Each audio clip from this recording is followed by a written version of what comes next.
नमस्कार मित्रांनो, मी राहुल कदम आपल्या सर्वांचं माहिती असायलाच हवी या YouTube चॅनलवरती सहर्ष स्वागत करीत आहे। मित्रांनो, आपण दिवस रात्र एक करून मुख्यमंत्री माझी लाडकी बहीण योजनेचे जे काही फॉर्म भरले होते, आता ते फॉर्म मंजूर होण्यास सुरुवात झालेली आहे। काहींचे फॉर्म मंजूर झालेले आहेत, म्हणजे अप्रूव्ह झालेले आहेत। काही फॉर्मचं अजूनही फॉर्म टू सबमिट हे पेंडिंग दाखवतंय, तर काहींचं इन रिव्ह्यू झालेलं आहे। तर खूप साऱ्या लोकांचे जे फॉर्म आहे ते डिसअप्रूव्ह किंवा रिजेक्ट झालेले आहेत। तर आपण आज या व्हिडिओमध्ये समजून घेणार आहोत की तुमचा फॉर्म हा डिसअप्रूव्ह किंवा रिजेक्ट का झाला आहे, यामागची कारणं काय आहेत आणि तुम्हाला आता यापुढे जर तुमचा फॉर्म रिजेक्ट किंवा डिसअप्रूव्ह झाला असेल तर त्यावरती कोणकोणती पावले उचलावी लागणार आहेत, याच विषयाची सविस्तर माहिती जाणून घेण्याचा प्रयत्न आज आपण या व्हिडिओमध्ये करणार आहोत। आपण माहिती असायलाच हवी या YouTube चॅनलवर पहिल्यांदा असाल तर हा YouTube चॅनल नक्की सबस्क्राइब करा। त्यासोबत शेजारील बेल आयकॉन दाबायलाही विसरू नका। आमचे WhatsApp आणि Telegram चॅनल जॉइन करा, ज्यावरती आपल्याला लेटेस्ट अपडेट या मिळत राहतील। तर चला सुरू करूया आजचा हा व्हिडिओ।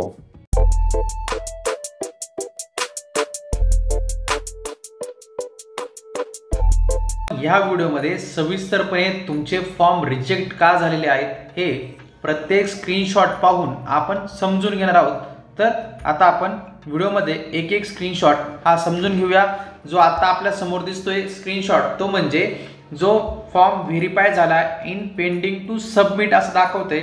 मुख्यमंत्री माझी लाडकी बहीण योजनेचा फॉर्म जो इन पेंडिंग टू सबमिट दाखवतोय, तर याचा अर्थ असा होतो की तुमचा फॉर्म हा ॲपमध्ये सबमिट झालेला आहे, पण कोणत्याही अधिकाऱ्यांनी त्यावरती अजून कोणतीही कारवाई केली नाही, अप्रूव्ह किंवा रिजेक्ट केला नाही, असा इन पेंडिंग टू सबमिट याचा अर्थ होतो। त्यानंतर परत आपल्याला दिसतंय की SMS व्हेरिफिकेशन इज पेंडिंग दाखवतंय। या SMS व्हेरिफिकेशन पेंडिंगचा तुमचा अर्ज मंजूर होण्यावरती कोणताही परिणाम होत नाही, त्यामुळे तुम्ही निश्चिंतना SMS व्हेरिफिकेशन केलं नाही तरीही लोकांचे फॉर्म मंजूर झालेले आहे, तेव्हा काळजी करू नका। पण SMS व्हेरिफिकेशन हे आपलं करून घ्या, एवढंच मी इथे सांगेन। आता पुढे बघूया, जर तुमचा अर्ज हा मुख्यमंत्री माझी लाडकी बहीण योजनेचा इन रिव्ह्यू दाखवत जर असेल, तर इन रिव्ह्यू म्हणजे तुमचा जो काही अर्ज आहे तो तपासला जात आहे किंवा तपासणीमध्ये आहे, पण तुमचा अर्ज अजून मंजूर किंवा रिजेक्ट झालेला नाही, याची नोंद घ्यायची आहे। पुढे बघूया, तो म्हणजे बऱ्याच जणांचे अर्ज हे डिसअप्रूव्ह किंवा रिजेक्ट आलेले आहेत।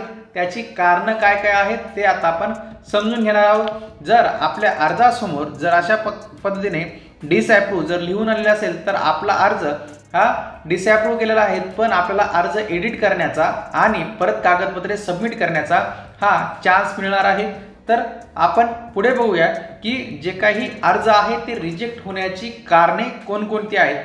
तर आपल्याला आपल्या जे लाडकी बहीण योजनेचा ॲप आहे नारी शक्ती दूत, त्यामध्ये लॉग इन करायचं आहे। अर्जाचं स्टेटसवरती गेल्यानंतर जर आपला अर्ज डिसअप्रूव्ह म्हणून दाखवत असेल, तर त्याखाली हे डिसअप्रूव्ह का झाला आहे याचं कारण दिलेलं आहे, तर त्या कारणावरती आपल्याला क्लिक करायचं आहे, व्ह्यू रिझन म्हणायचं आहे। आणि व्ह्यू रिझन म्हटल्यानंतर आपल्यासमोर हा ती ज्याकरता फॉर्म रिजेक्ट झालेला आहे ते ओपन होईल, ते वाचायचं आहे।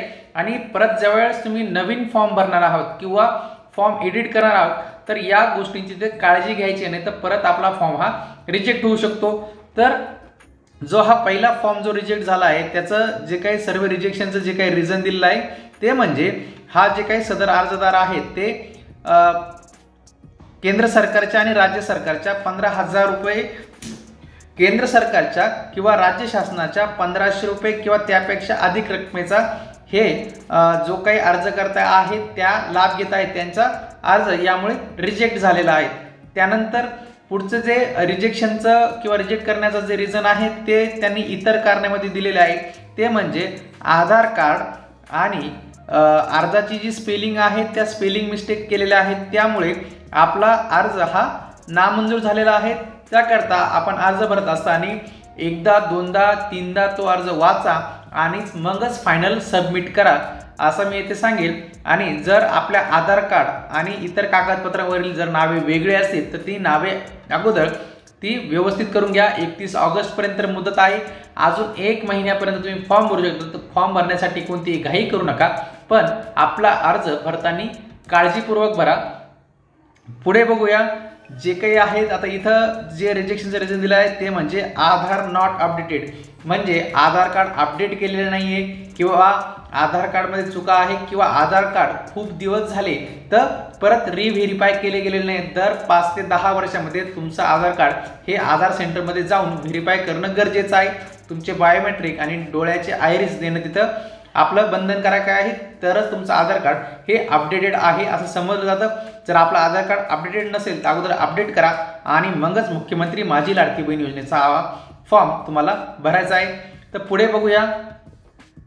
तर पुढचं जे रिझन आहे ते म्हणजे आधार कार्डवरील आणि जो काही अर्ज भरला आहे त्यामध्ये स्पेलिंग मिस्टेक आहेत.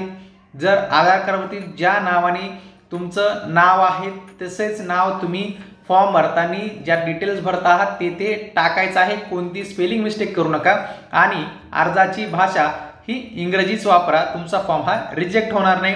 त्यानंतर जे पुढचा अर्ज जो रिजेक्ट झाला आहे तो म्हणजे जन्माचे ठिकाण हे महाराष्ट्रातील नाही आणि त्यांनी जो काही पुरावे जोडायचे आहेत महाराष्ट्रातील पतीचे तेही जोडलेले नाही. त्यांच्यामुळे त्यांचा जे काही हा अर्ज आहे तो रिजेक्ट झालेला आहे. पतीचे 15 वर्षापूर्वीचे रेशन कार्ड किंवा जे काही आहे मतदार ओळखपत्र, जन्म दाखला, शाळा सोडल्याचे प्रमाणपत्र यापैकी एक कोणतं तरी कागदपत्र जोडणं हे आवश्यक होतं पण त्यांनी जोडलं नाही, त्यामुळे त्यांचा फॉर्म हा रिजेक्ट झालेला आहे. पुढचं जे आहे ते परत आहेत आधार कार्ड नॉट अपडेटेडचं, म्हणजे आधार कार्ड अपडेट नसेल तर तरी तुमचा फॉर्म हा रिजेक्ट होतो. नाव अपडेट नसेल, नावाची स्पेलिंगमध्ये मिस्टेक असेल, जन्मतारीख चुकीची असेल किंवा तुम्ही आधार कार्डवरचं जे नाव आहे ते जर फॉर्ममध्ये भरलेलं नसेल व्यवस्थित तरी सुद्धा तुमचे अर्ज रिजेक्ट होतात. याची नोंद घ्या आणि तसा काळजीपूर्वक तुम्ही अर्ज हा भरायचा आहे. पुढचं जे आहे ते सर्वात जास्त करून आधार कार्डचेच प्रॉब्लेम आहेत. आधार कार्ड आणि फॉर्म भरत असताना व्यवस्थित भरले गेलेले नाही आहे किंवा कागदपत्रांमध्ये तुमच्या चुका आहेत. आधार कार्डवरचं नाव आणि इतर कागदपत्रांवरचं नाव मॅच जर झालं नाही तर तुमचा अर्ज हा रिजेक्ट होतो. फक्त यातून सवलत, नावाची सवलत त्याच मुलींना आहे ज्यांनी आत्ताच जस्ट लग्न झालेलं आहे, आधार कार्डवरील नाव अपडेट केलं नसेल तरी त्या मुलींना सवलत यातनं दिलेली आहे, पण मॅरेज सर्टिफिकेट त्यांना जोडणं कंपल्सरी आहे. त्यानंतर जे आहे पुढचं रिझन जे आहे अर्जदाराचे नाव व सादर केलेली कागदपत्रे यांच्यामध्ये नावात जी आहे ती तफावत आहेत. मग ते रेशन कार्डवरचं नाव असेल, मतदान कार्ड म्हणून जर पुरावा दिला असेल त्याचा असेल किंवा इतर जे आहेत त्यात जे कारण असतील ते कारणांमुळे तुमचं नाव हे रिजेक्ट झालेलं आहे. आता सगळ्यात महत्त्वाचं आणि आश्चर्यकारक कारण म्हणजे मुख्यमंत्री माझी लाडकी बहीण योजनेचा फॉर्म भरत असताना ज्यांनी मराठी भाषेमध्ये फॉर्म भरला आहे त्यांचे अर्ज खूप मोठ्या प्रमाणात सरकारने रिजेक्ट केलेले आहेत. महाराष्ट्राची राज्यभाषा मराठी आहेत. जो फॉर्म अप्रूव्ह करायला जे अधिकारी बसले आहेत तेही मराठी बोलणारे, लिहिणारे, वाचणारे आहेत, तरी सुद्धा फॉर्म रिजेक्ट झालेला आहे. आपण यापूर्वी व्हिडिओ बनवले आहेत की फॉर्म भरताना इंग्रजी भाषा वापरा, कारण की आम्हाला शंका होती की सरकार पुढे जाऊन ह्यावरनं फॉर्म हे रिजेक्ट होणार आहेत. त्यामुळे आता नवीन फॉर्म भरताना इंग्रजी भाषेतच फॉर्म भरा, अन्यथा तुमचा फॉर्म हा रिजेक्ट होतोय, याची काळजी घ्या. त्यानंतर पुढचं जे कारण आहे फॉर्म रिजेक्शनचं ते म्हणजे बँक खात्याचा तपशील आणि जे काही खाते क्रमांक, IFSC कोड आहे ते अपडेटेड नाही आहे. अर्जदाराचं ऑनलाईन अद्ययावत केलेलं नाही आहे. बँक पासबुकचे डिटेल्स मॅच होत नाही आहे किंवा त्याला आधार जोडलेला नसल्यामुळे बँक खात्याला, त्यामुळे सुद्धा आपलं जे आहे फॉर्म हे रिजेक्ट होत आहेत. पुढचं जे कारण आहे ते अकाउंटशी संबंधित आहे, बँकेच्या अकाउंटच्या, की फॉर्म आणि पासबुकची नावं जुळत नाही आहे. बऱ्याच महिलांचे नावं हे लग्न अगोदरच्या नावाने आहेत, तर त्यांनी फॉर्म असा भरू नका. त्यांनी अगोदर बँकेतलं आपलं नाव चेंज करा, आधार कार्ड व्यवस्थित अपडेट करा, ते लिंक करून घ्या, त्यानंतरच फॉर्म भरा. तुमचा फॉर्म हा सक्सेसफुली सबमिट होईल, काळजी करण्याचं कारण राहणार नाही. त्यानंतर अर्जदाराचे नाव व सादर केलेली कागदपत्रे याच्यात तफावत आहे, म्हणजे आधार कार्डावरचं नाव वेगळं, कागदपत्र सादर केली त्यामध्ये वेगवेगळी नावं असेल तरी सुद्धा फॉर्म हे रिजेक्ट होत आहे. अगोदर सर्व कागदपत्रांवरील नावं व्यवस्थित करून घ्या आणि मगच फॉर्म भरा. तुमचा फॉर्म हा सक्सेसफुली सबमिट होईल. त्याच्यानंतर आता पुढचं जे कारण आहे सर्व रिजेक्शनचं ते म्हणजे इतर कारण आहे. आपलं नाव असेल, पत्ता असेल, तो जो आहे तो आपण मराठीमध्ये लिहिलेला आहे आणि सरकारला आणि ॲपवाल्यांना इंग्रजी भाषा खूप आवडती आहे, त्यामुळे तुमचे फॉर्म सरसकट रिजेक्ट केले जात आहेत. मराठी भाषेत भरलेले फॉर्म रिजेक्ट करत आहेत सरकार. काही घेणं देणं नाही. तुम्ही मराठी भाषेत फॉर्म भरले, तुम्ही महाराष्ट्राचे आहे, भाषा तुमची जरी मराठी असेल तर फॉर्म तुम्ही इंग्रजीत भरा, कारण की सरकार हे इंग्रजीत चालवत आहे असं दिसतंय. आता पुढची जी काही कारणं आहेत डिसअप्रूव्हची ती अजून बघूया. जे आहेत ते म्हणजे 15 वर्षाचं रहिवासी पुरावा जोडलेला नाही महाराष्ट्रातील आणि कुटुंबाचं जे काही आर्थिक उत्पन्न आहे ते 15 जे आहे आर्थिक उत्पन्न ते 2.5 लाखापेक्षा कमी हवं आहे. पण त्याकरता जो काही दाखला जोडायचा आहे ते म्हणजे पिवळं किंवा केशरी रेशन कार्ड किंवा जो काही उत्पन्नाचा दाखला हा जोडलेला नाही. त्यामुळे या 2 कारणांमुळे सदर व्यक्तीचा हा फॉर्म जो आहे तो रिजेक्ट करण्यात आलेला आहे. त्यानंतर अजून एक मस्त काही कारण आहे मराठीत फॉर्म भरला म्हणून यांचाही जे अर्ज आहे तो रिजेक्ट केलेला गेलेला आहे. त्यामुळे फॉर्म इंग्रजीतच भरा. अजून एक कारण आहे फॉर्म रिजेक्शनचं, ते म्हणजे बँक खात्याचा जो काही तपशील आहे, खातेदाराचे नाव, बँकेचे नाव, खाते क्रमांक आणि IFSC कोड हा योग्य नसल्यामुळं हे रिजेक्ट झालेलं आहे. तर आपण आपले जे काही बँकेचे डिटेल्स भरत असताना ते व्यवस्थित भरा. त्यानंतर आता बऱ्याच जणांचा जो प्रश्न होता की आधार कार्डवरील पत्ता आणि आम्ही आता भरत असलेला पत्ता वेगळा आहे, रेशन कार्डवरचा पत्ता हा वेगळा आहे, त्यामुळे सुद्धा फॉर्म रिजेक्ट होत आहे. तुमचं आधार कार्ड आणि रेशन कार्ड एकाच ठिकाणचं असायला हवं तरच तुमचा फॉर्म हा मंजूर होतोय, नाहीतर तुमचे फॉर्म आता रिजेक्ट करायला सरकारने सुरुवात केलेली आहे. त्यानंतर जे आहे ते म्हणजे परत बँक अकाउंटचंच आहे, कारण जे काही एंटर पासबुक आहे ते प्रॉपरली केलेलं नाही, त्यामुळे फॉर्म हे रिजेक्ट करण्यात आलेले आहे. पुढचं जे कारण आहे ते म्हणजे जे काही बँकेचं माहिती आहे ती माहिती आपण मराठीमध्ये भरलेली आहे, मराठी भाषा यांना आवडत नाही, फॉर्म तुमचा रिजेक्ट होईल. पुढचं जे आहे ते म्हणजे अर्जदाराची नावे आणि सादर केलेली कागदपत्रे ही जुळत नाहीत, तफावत आहेत, म्हणून तुमचे फॉर्म हे रिजेक्ट होत आहेत. अशा प्रकारे आपण बरेचसे प्रॉब्लेम बघितले आहेत.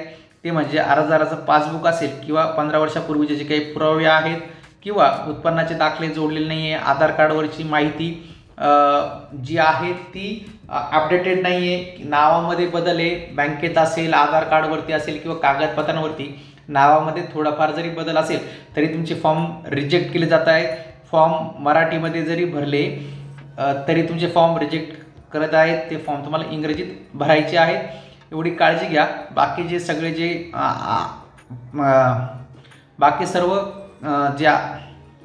बाकी सर्व जे अर्ज आहेत ते या पद्धतीने रिजेक्ट केले जात आहेत. अजून एक अर्ज आहे तो म्हणजे आपण जास्त वय 65 वर्षापेक्षा किंवा 21 वर्षापेक्षा जर कमी व्यक्ती जर अर्ज भरत असाल तोही अर्ज सरकारकडनं रिजेक्ट केलं जात आहे. जेन्युइन कारण आहे त्याबद्दल काही नाही, पण मराठी भाषेचे जे काही कारणं दिले जात आहेत की इंग्लिश भाषेतच फॉर्म भरा हे, त्यामुळे खूप अर्जदार आहेत. आता मीही माझे वैयक्तिक काही अर्ज भरले ते मराठी भाषेत भरले होते, तेही रिजेक्ट झाले आणि मराठीमध्ये जेवढ्यांनी अर्ज भरले त्यांचेही अर्ज रिजेक्टच होत आहेत. त्यामुळे ज्यावेळेस परत तुम्ही अर्ज कराल तो इंग्रजी भाषेत करा.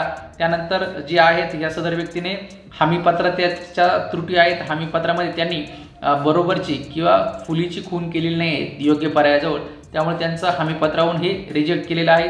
त्यानंतर आधार क्रमांक हा चुकीचा नोंदवला आहे, बँक खाते आधारशी संलग्न नाही, त्यामुळे सुद्धा फॉर्म हे रिजेक्ट होत आहेत. पुढचं जे आहे ते म्हणजे जर बाहेर राज्यातील महिला असेल तर त्यांनी डोमासाईल हे अटॅच करायचं आहे किंवा पतीचे 15 वर्षापूर्वीचे जे काही कागदपत्र आहे ते द्यायचे. रेशन कार्ड आपला फोटो व्यवस्थित असायला पाहिजे, दोन्ही पेजचे फोटो असणं आवश्यक आहे. तुम्ही मतदान कार्ड जोडा, आधार कार्ड जोडा, वोटर ID जोडा, कोणतेही कागदपत्र जोडले तर दोन्ही बाजूचे फोटो टाका, तुमचा अर्ज हा मंजूर होईल. त्या कारणाकरता तुमचा अर्ज नामंजूर होऊन देऊ नका. खूप वाईट वाटतं, कारण की दिवस रात्र मेहनत करून आपण फॉर्म भरतो आणि अशा पद्धतीने आपले फॉर्म रिजेक्ट केले तर त्याचं वाईट वाटणं साहजिक आहे.